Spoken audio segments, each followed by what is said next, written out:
let's see. Second that We've there. got there it is, we are live, so this is Senate Finance, we're back, we're gonna take up S 236, which we have taken up before, I had some testimony on. And Peter Sterling is here, now I see we have the slides up, so we're ready to go. Great, thank you so much, Peter Sterling, Executive Director of Renewable Energy Vermont, great to be here. Thank you for the opportunity to testify on S 236, given the climate crisis upon us. Now is the time to begin the conversation about the Section 248 permitting process. When we reject renewable energy projects here in Vermont on aesthetic grounds, we not only lose an opportunity to reduce climate pollution, but we also perpetuate environmental injustices, harming vulnerable communities in other parts of New England.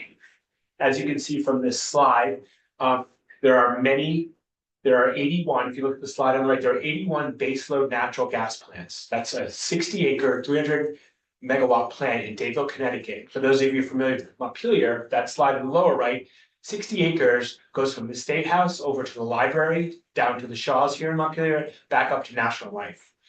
We would never cite a natural gas plant like this in Vermont, yet we ask 81 communities throughout the rest of New England to have these baseload plants. The slide on the left shows you the peaker plants.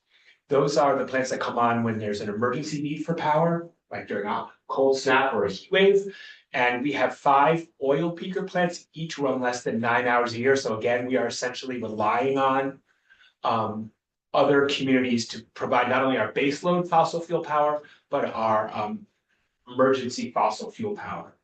And I mention this because when we don't have renewables online here in Vermont, this is where our power comes from when we need it. Okay, so in spite of the worsening climate crisis, renewable energy development in Vermont is slowing down, not speeding up. And one of the primary reasons for this slowdown is a permitting process that has become significantly more unpredictable and increasingly empowered local or individual interests over a state level perspective. So you can see from this slide, the yellow bar is solar deployment nationally, which is generally rising since 2016. And you can see the green bar where solar deployment in Vermont is decreasing. We don't have the 2023 numbers totaled up yet, but based on the department's recent testimony up in the House, I would say with great deal of assurance that the 2023 numbers would look very similar to what you see in 2022, meaning it's decreasing. The current application of the aesthetics criterion here in Vermont is simply broken. It's highly subjective, time-consuming, unpredictable, and frankly reaches conclusions that contradict common sense. It's reducing the rate at which we're deploying renewables because good projects are delayed and rejected. And developers are beginning to avoid sites close to load centers that have even a minimal visibility in favor of locations that are further from electric loads and more expensive to build, simply to avoid protracted litigation. As a result, as we ask Vermonters to electrify everything, we're also asking them to pay more for their electricity than they would need to with a better managed, more predictable, and objective permitting process. So I'd like to now walk you through 2 specific examples of where we saw the current aesthetics evaluation process go wrong, And so here on this slide, you see the current aesthetics criteria, which is, Queechy is called the Queechy test. Squeegee test. Yeah, you can call it that. Drawing this Queechy analysis really says the project cannot be, quote, offensive or shocking to the average person, end quote, or, quote, it violates a clear community standard.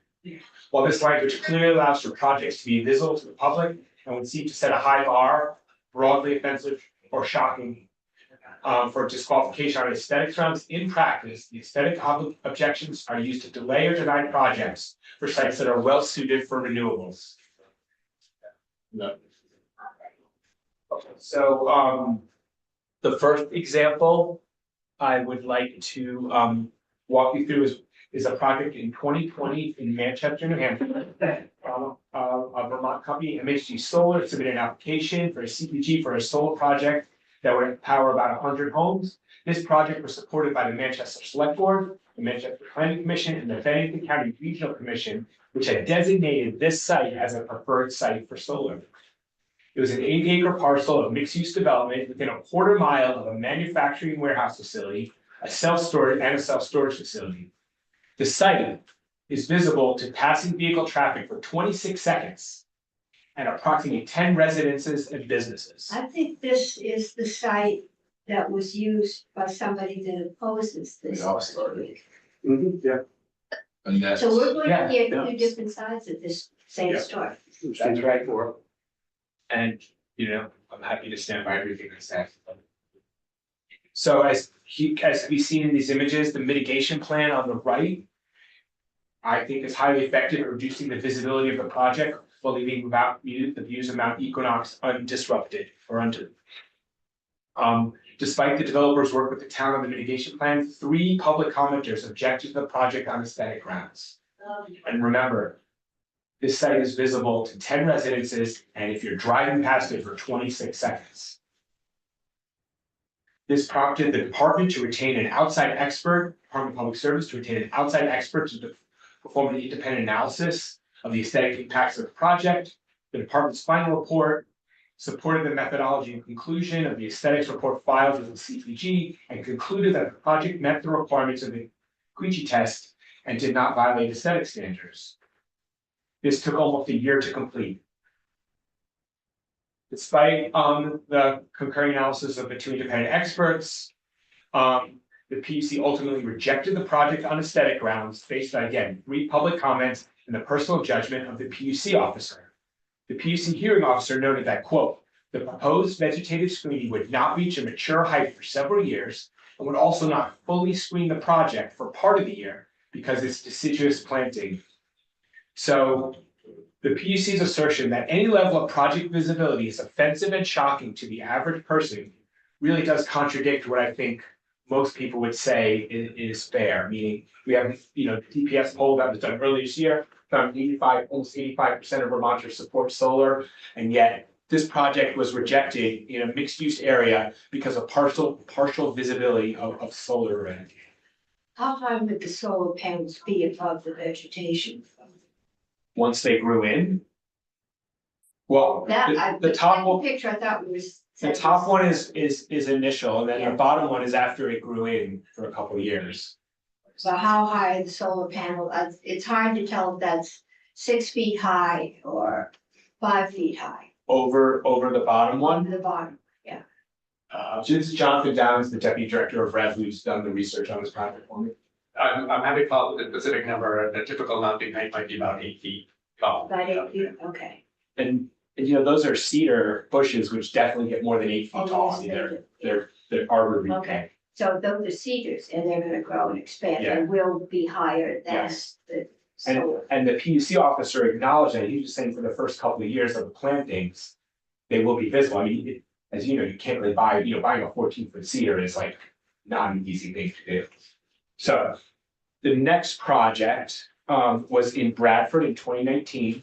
And this was for a 500 kilowatt solar array that would have been sited between a gas station, a Hannaford supermarket, an auto parts store, and a self-storage facility along the interchange near I-91. Yeah, right? I remember that. Yeah, right. We've all been, many of us have been there. The project was constructed between the intersection of Route 25 and Route 5, which is generally dominated by commercial and light industrial development. From many directions, the project was screened from view by existing structures and additional mitigation measures. Despite the developed character of the area and the infill provided by the project, the Bradford Planning Commission raised an aesthetic objection to the project on the ground that it considered the entire Route 25 a scenic road. So not just this section, they said all of 25 is a scenic road, and because all of 25 is a scenic road, any solar development in this area does not meet the scenic requirement. That's a junky looking area. Again, aesthetic, shocking to the, offensive to the average person. The aesthetic objection is even more confounding since the town of Bradford, in its testimony, expressed a desire to see a tractor supply store built on the site. In response to the planning commission's objections, the Department of Service again hired its own independent expert to evaluate the project's potential aesthetic impacts. After reviewing the documents, the department observed that No specific scenic quality or sites have been identified for this area by the town of Bradford or Two Rivers Ottaquechee Regional Commission. And thought, the dominance of primarily commercial buildings and large street-facing parking with limited vegetation, concluding that the project would satisfy the Queechee analysis and would not create an undue adverse impact. Contrary to this expert testimony, the PUC hearing officer reached the decision that the town's plan's designation of the entirety of Route 25 as a scenic road, without distinguishing any specific view sheds from the road, violated the Queechee standard and they rejected the plan. So again, the ultimate result of this process was that partial visibility of a solar array in this location was deemed too aesthetically disruptive to be built again, in an area that is already widely developed. So to sum up, the unpredictable and subjective aesthetic review process simply is not working. And the impact of that broken process, not simply the number of projects that are ultimately rejected, it's also the projects that are delayed or never proposed at all. We need to ensure that we're bringing a statewide perspective to renewable energy permitting and ensure that renewable development does not face greater restrictions than other forms of development. While local input is of course important, town energy plans often lack the detail or technical expertise to support achieving our state energy goals. And that's why we support the conversation around S236 to revise the aesthetic criteria. Thank you.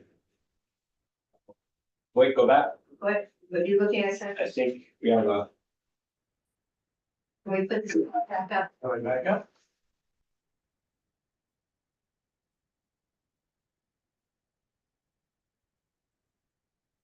Orange County's only. Very proud of myself. You lost. Thank you, sir. Finally now. With the rest. We got, they imposed the traffic, Madam Chair, that intersection. Despite the ruling we just had done to us. But a solar panel? I wouldn't want to go through that section without a truck. I'd like to just, if I add one more piece, the legislature last year created the Renewable Energy Standard Reform Working Group, co-chaired by Senator Gray. And that working group has some consensus recommendations how to increase the renewable energy requirements in the renewable energy standard. That bill is starting in the House. I'm cautiously optimistic that that bill will make its way to this committee eventually. And I believe that, I would like to hope that this committee will pass that bill, the Senate will pass a bill approving our renewable energy requirements. And once that is achieved, I think we have to come back here and have a discussion next session about reforming the regulatory process in order to allow us to build the renewables to meet those new renewable energy requirements. So I think this is a very germane bill. I'm grateful Senator Watson has introduced it but I think this is a conversation we need to have in earnest, next year at the latest. Questions? Senator Gray. So it's not your job to know, but you might know. The scenic corridor provision, can you apply it, after the fact and everything that's maybe not entirely scenic is sort of grandfathered in? I'm just trying to see how it passes a straight face test as being declared scenic. Yeah, I have to look into that part, So, I'm not an expert on that, but I will look into it. Seen it from there up to 302 with 20 miles or so. Yeah. And North, it's it's all very our country until you get to there. until you get to 91. Yeah. And then you go under 91 and it becomes commercial. Right, The rest of it is definitely scenic. Three up in the back. Right. One store after another. I'm not despairing. I went to the auction that way every Friday night for 10 years. so we'll look No, into that that. would and Trying get to an answer. understand how, that it could be applied to that segment of road in a manner that then become dispositive for ruling against, already. You call that a scenic byway. or route. Doesn't pass the straight face test once you go into 91. although the light is admittedly beautiful. It is Only when necessary it's free. public. Well, Okay, thank you very much for the time and for having this conversation with you in the future. okay. Madam Chair? Yes, then, do you have questions? No, I don't have a question and I can't see the agenda, I guess. You know me, like, I don't know how much more testimony we're taking on this, but as we begin to call it a question, I would support this change. I hope Natural Resources sees me as consistent as we talk about housing permitting as well. I wanted to hear this presentation. I think we've heard a little bit from both sides, but you know, I I do find it, I mean, it's just really hard, even though we don't represent them, to know that there are people in New England sharing our power grid who have to breathe in toxic fumes, and we still have to balance their health and well-being against our constituents who might see a glare from their second story window because of solar panels. So, you know, I would support this bill moving forward. I've seen plenty of emails from both sides of the issue, and I just wonder if we're going to discuss next steps or call it to question sometime soon. We have some more witnesses that are coming in next week. I got my copy here. Where's Brooke? No. Yeah, we're doing 236 on Tuesday, if I'm reading this right. Wednesday? Okay. And we have Brooke Dingledine in and Jocelyn Wilczek. And I think we had room for somebody else that Jocelyn wanted to bring in. Who do they represent? I don't know. Do we have who do you know who Jocelyn, you gave us her name? Jocelyn's an attorney. I believe she has her own firm. And that will balance well because Brooke Dingledine is an attorney and does a lot of land use. So we will have both sides of that issue. Okay, and anybody else, we're open for witnesses. There you go. I'm just gonna offer that we don't know where any utility is gonna buy its power, what impact it may have on someone else. It's beyond the scope of the discussion. When electricity hits those wires, it's electricity. Right. This came up with cow power. Remember that? There's always a case you can make that so argues a particular angle on approving any particular project, but we don't, the law doesn't specify what the alternatives for that utility were. So sometimes people, like a worst case scenario, to argue for their position. I just want to keep the playing field level. We're not compelling anyone to buy power elsewhere that has a damaging effect on it for the balance. And there also may be issues regarding the jurisdiction in which the other power is located, in which their view is entirely different from ours, which as an independent, as another sovereign, they've got the ability to do if they so choose, as long as it isn't adversely affecting our environment. Sure. So we will make a decision on this. I have a feeling it may be somewhere in the middle, but we will hear all the witnesses and then we'll get into discussion, see if we need more witnesses. I have down, I think we ought to hear from the PUC, since we're maligning them at this point. Yeah, there's a direct conflict between the testimony that we heard the other day and the testimony we heard today as to whether or not the PUC denied it on aesthetic grounds. And I don't know the answer to that, but we heard diametrically opposed statements presented before the committee, and we should, the decision is the decision and it should stand for itself. And really looking at that is relevant. And I think they might be able to tell us if the aesthetic criteria is difficult for them. I mean, what does a hearing officer know about aesthetics? What I think is, I actually like the windmills, but I don't know that I'd like to see that. But that's in Scranton, Pennsylvania. There's that beautiful windmill, but it's where a junkyard used to be. I guess what With, But oh, that's sorry. not aesthetics, and, you know, so how, aesthetics is in a lot of ways in the minds of the beholder. And we need to hear how the PUC interprets that, and do they have standards they go by? And then we can ask them to explain their decisions in these two instances.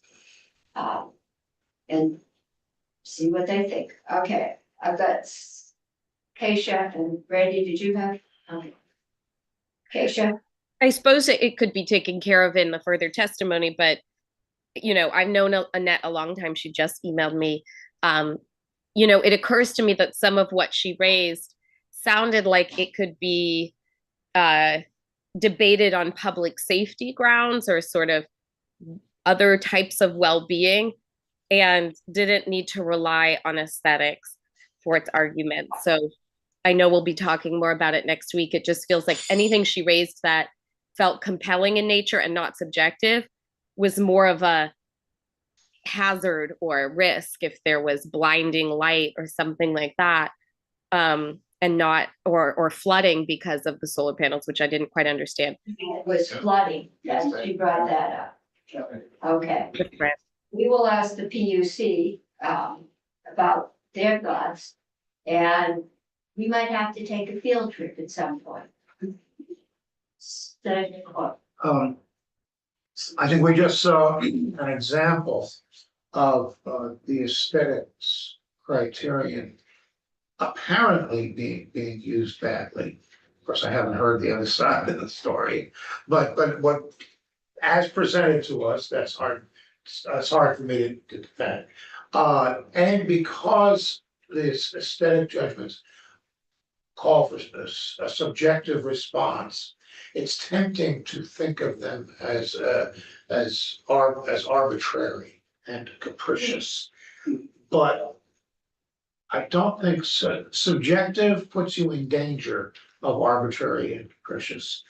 And putting into black and white law and aesthetic definitions is calling upon the law to do something it's really not very good at.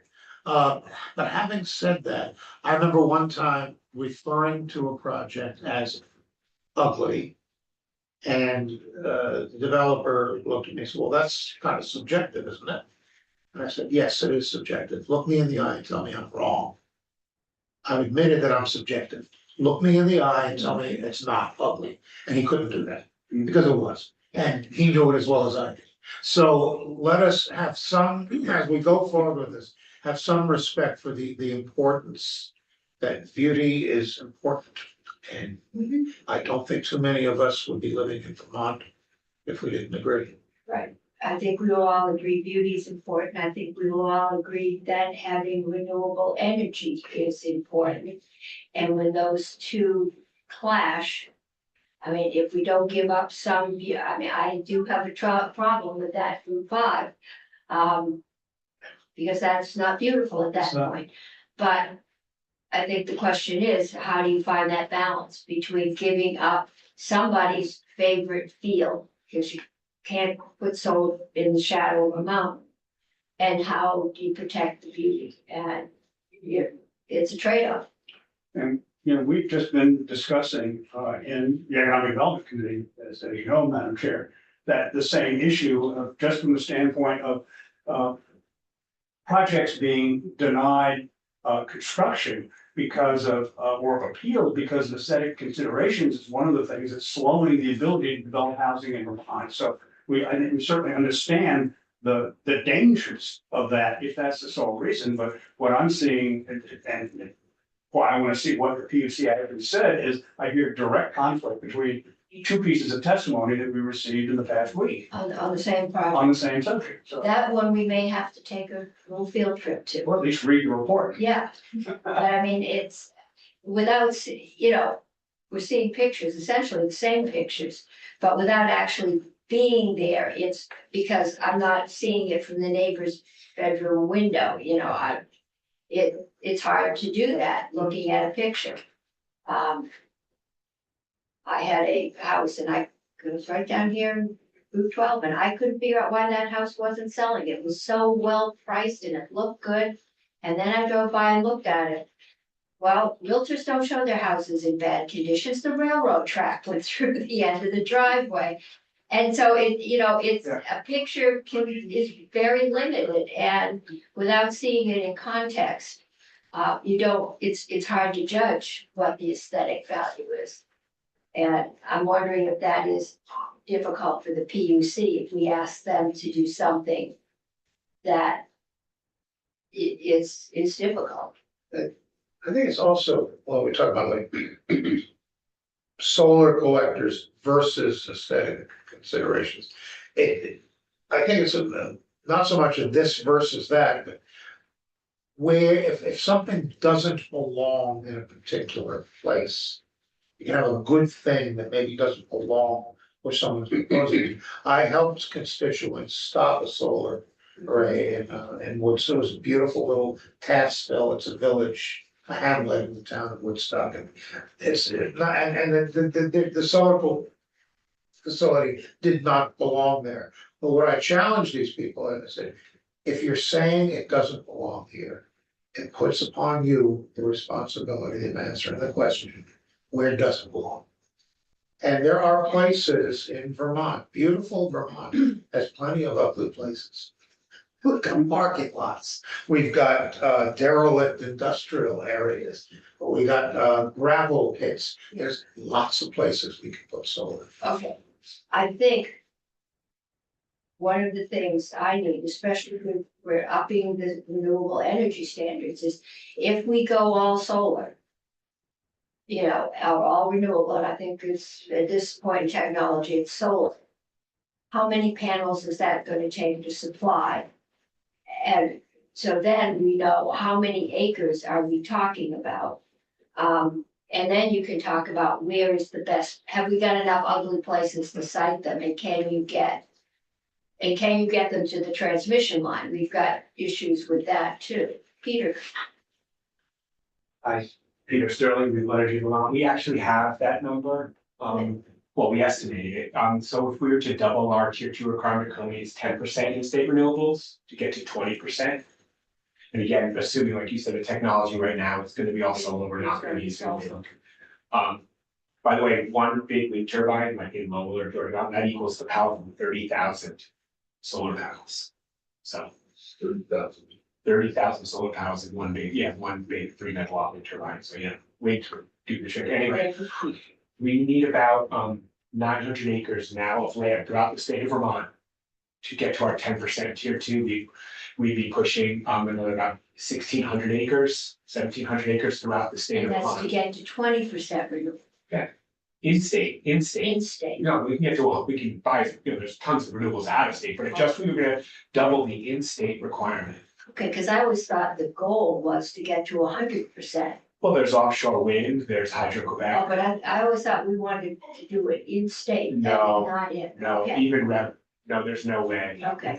Even Rev, you couldn't, there isn't enough. I mean, you would need wind turbines. We would say never happen. I think 20% is, by the end of this, toward the end of this decade. And that would be how many acres? I think we're talking like 2,800, well, it's 900 acres to do what we have in the law now, throughout the state of Vermont. All right, So that's already in play, it's Yeah. being developed, and then we're talking about like 1,600 acres to double it because of load growth and stuff. So yeah, 2,500 acres to get, a fifth of our power from in-state renewables spread around the state. Just as perspective, we lose about 1,500 acres of forest a year just to residential sprawl.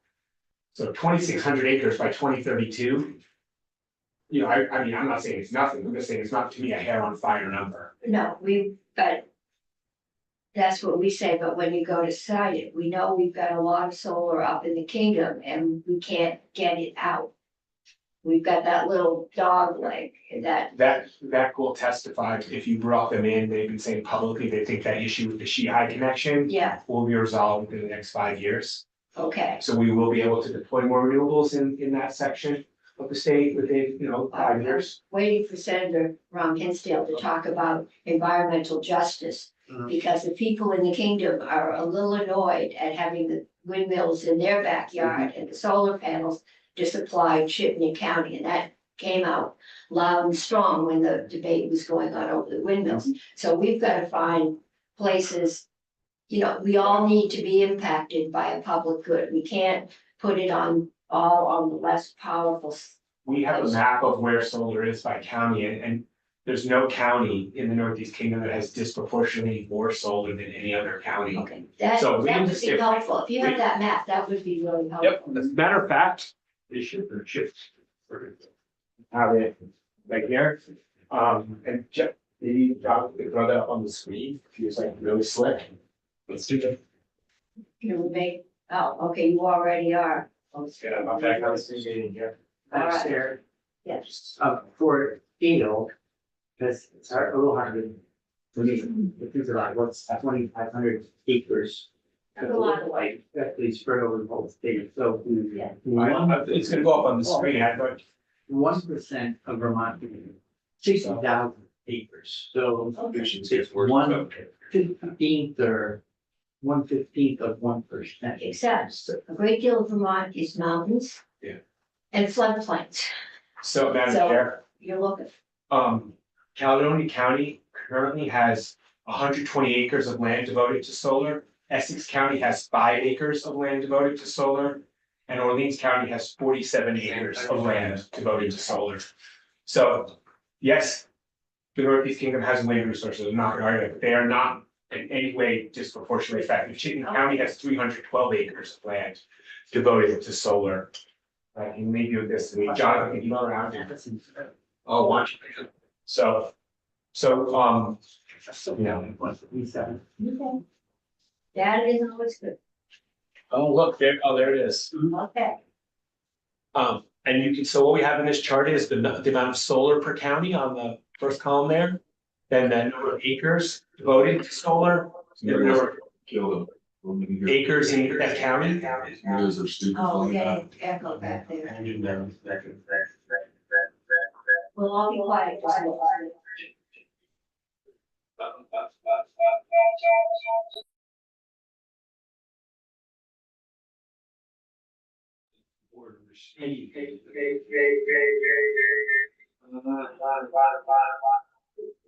Okay,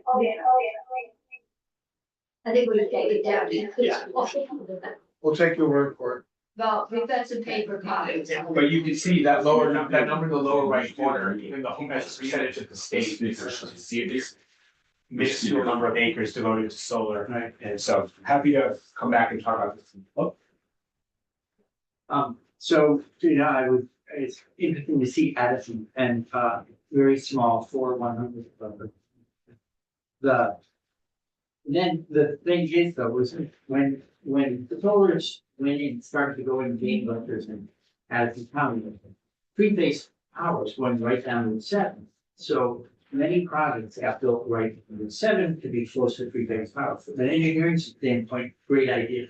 From a, do you want to annoy the maximum number of people in Madison County by exposing them to solar?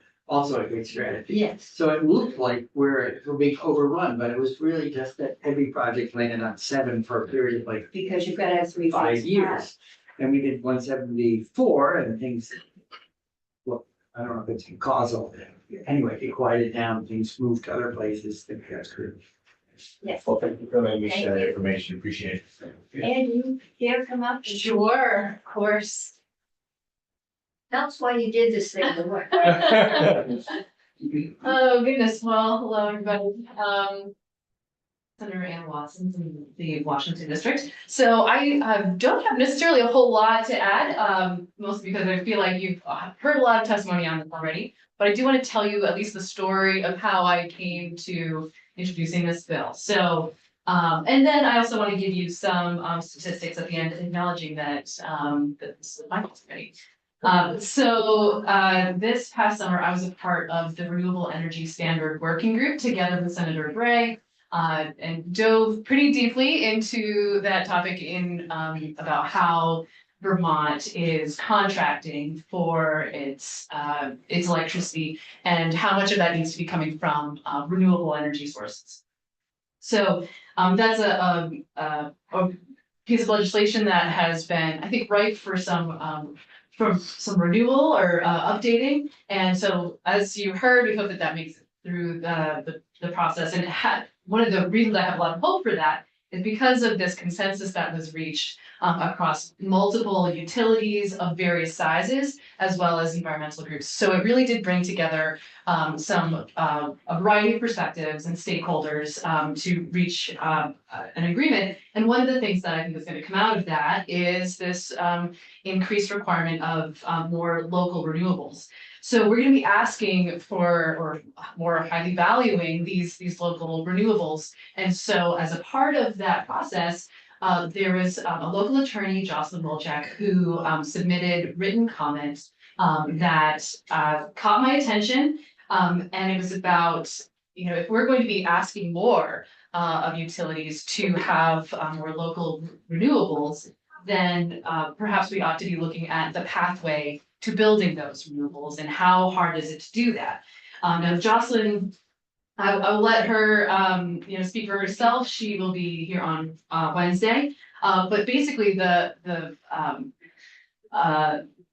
thrust of what I understood from her testimony or from her comment was that the PUC process in this regard has been particularly with the aesthetics and the ways in which abutters can intervene on the process has created some unreasonable and overly difficult barriers to getting good renewable energy projects of their certificates of public good. So I am interested to hear what the Public Utility Commission would have to say about all of this as well.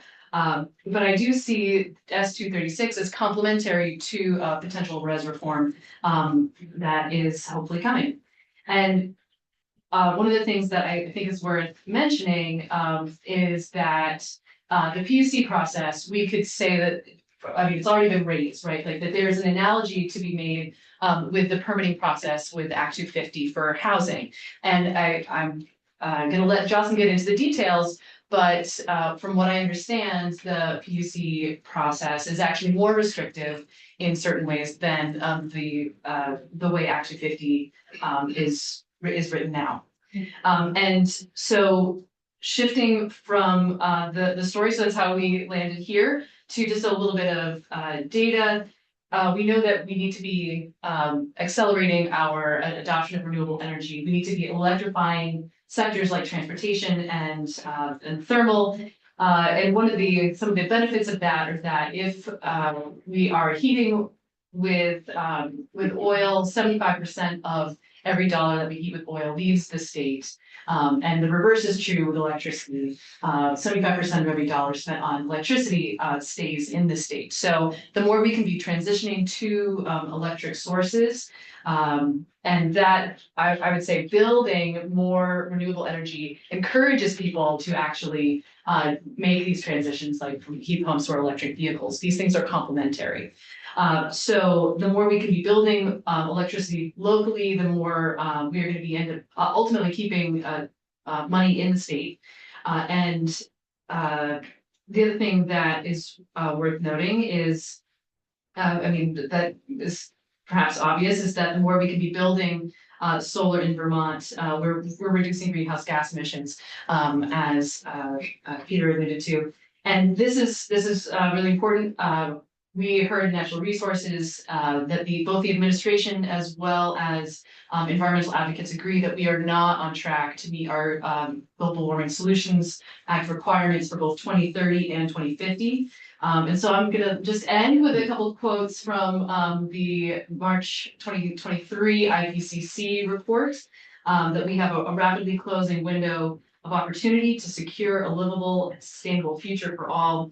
And the chair of the IPCC is quoted as saying, we are walking when we should be sprinting. He was speaking globally, but I think that is also true locally for us as well. So I would encourage us to treat climate change as a timed test that it is. I want us to get an A. I hope you do as well. So that's it for me. Thank you so much.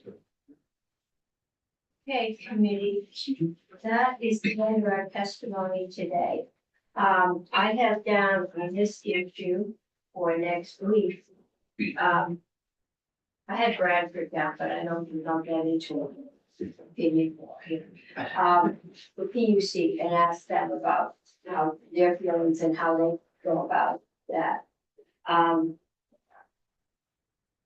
we're talking about utilities, and I thought we might ask Green Mountain Power, who does a lot of renewables, and a lot of battery storage. And then, Vermont Public Powers Associate, I think it's Andrea Cohen, Vermont Public Power Association, or, and just get the feeling as to how the utilities, what they can handle, any issues they see.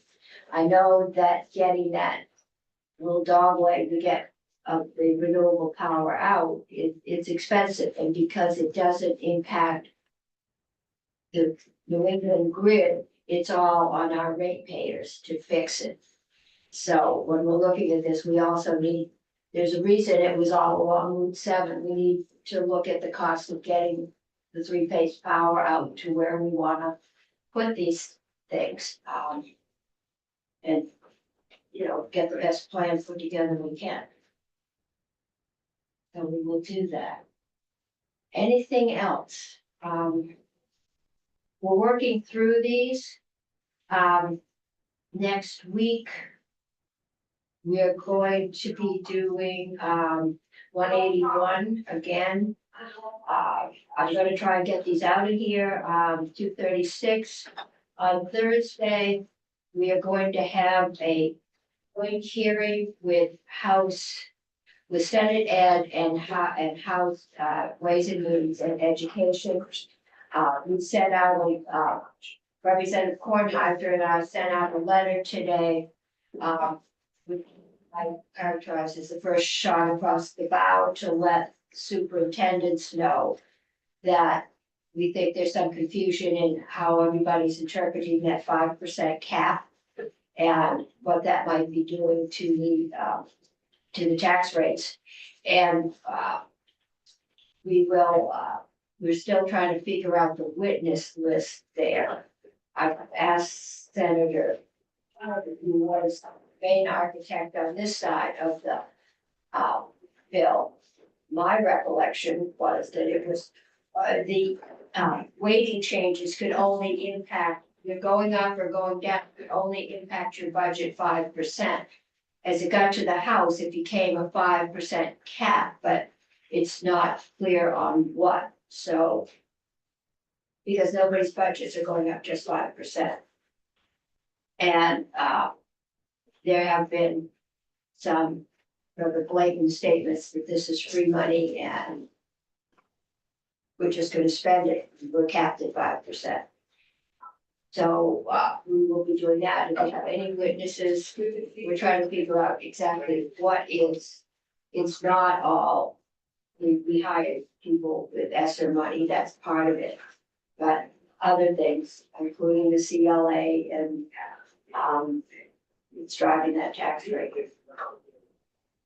I have a question going back to the reserve fund. With hearing the e-board presentations yesterday and today, that everything looks okay next year, not facing a recession. So I'm wondering if we want, as part of the overall package of the solution, want to consider a lower contribution to the reserve for the ed fund in order to buy down the rate this year, knowing that things Well, look right good now, next year. it's full. Feeling like that. It's full, and so we aren't gonna be making a contribution. If we use the reserve, and I probably have it here somewhere. It's not enough to do much of anything. If you consider to buy, well, now I guess that we're at a 17.75% increase with the revenue projections from yesterday. $120 million might buy us down to 9 to 9.75%, but that's $120 million. I think there's 300,000 in the reserve. I thought it'd be 5% of the overall ed fund budget, which would be like $100 million, wouldn't it be? No, it's nothing like that. Ed fund reserve. Stabilization reserve is prior year's current stabilization reserve is 47. Yeah. Percent of prior year. 47 million, right? Yeah, reserve target 47. Listen, I'm never one to play around with reserve funds. I just, if this is a blip, a If corrective. this is a blip, we can use the reserve fund. The But issue is, we've talked about, and I mean, this goes back for 20 years. yeah, As we've been talking about funds, and one of the things that we've always been saying to a great extent is that that is a minimum amount of reserve that we ought to have for safety's sake. If anything, we ought to look at increasing the amount of our stabilization reserve over what it is now. Agreed, but it's a stabilization and this If would we- stabilize for if- this year. yeah, So we'd be if using it it as. might- Well, it might stabilize us now 3%. But if this is an ongoing, I mean, I don't think people are gonna find 15% any more acceptable than 18%. Might Cause get it's some gonna budget be, fast. yeah, it's gonna be a huge increase. So It seems worth. we could use it, if we use the reserve this year, then next year we start out with a bill of $40 million that we will have to put in. So if this is a 1-year blip, that's one thing. If this is an ongoing problem, that's something else. And everybody, there's so many moving parts in this, no The one. notion is that revenues actually would be lower next year than this year, if I remember correctly. And one of the things like the Digger article, and everything else that I've been reading about how this is great news that we have from the state economists. I heard the briefing the day before yesterday, and that's not how I interpret it at all. How I interpret it was we were expecting a disaster. And we don't have a disaster, and that's the good news. Yeah. But it's not that we have great news going Yeah. forward by any Yeah, means. last year they were saying, we hope we'll have a soft landing coming down from the recession. Exactly. But if the feds just make one mistake with that lowering interest rates, we could crash. And I think most economists last year were expecting us to crash. We haven't crashed yet. But our revenues are not what they were. They're higher than they predicted in October, but they're coming out of a very pessimistic. But our expenses are going up. We've been hit with inflation, so our expenses are going up. I don't know where we are. We'll figure out where we are in that elephant or crocodile mouth, but we're 3.4 is where we're seem to be headed. 3.1 is where the Fed wants us to be. Yeah. And towards the very end.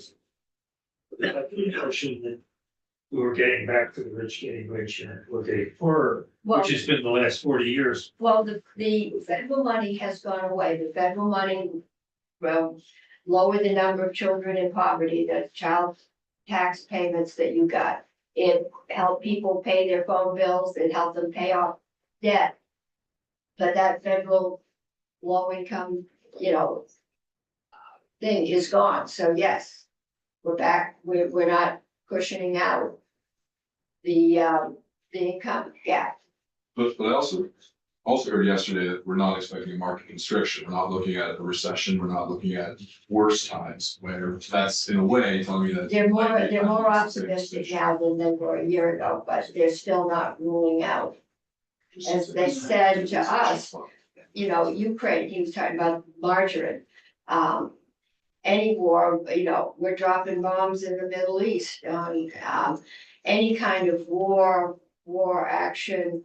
It's always the case. Yeah, it's always the case, but things are a little riskier now than they have been, so, Your pessimism is tempered by optimism. yes. So my point is stabilization ratios is attractive to just consider to stabilize for this year, but My pessimism says unexpected good news is bad news, because it means you don't really know what it's about.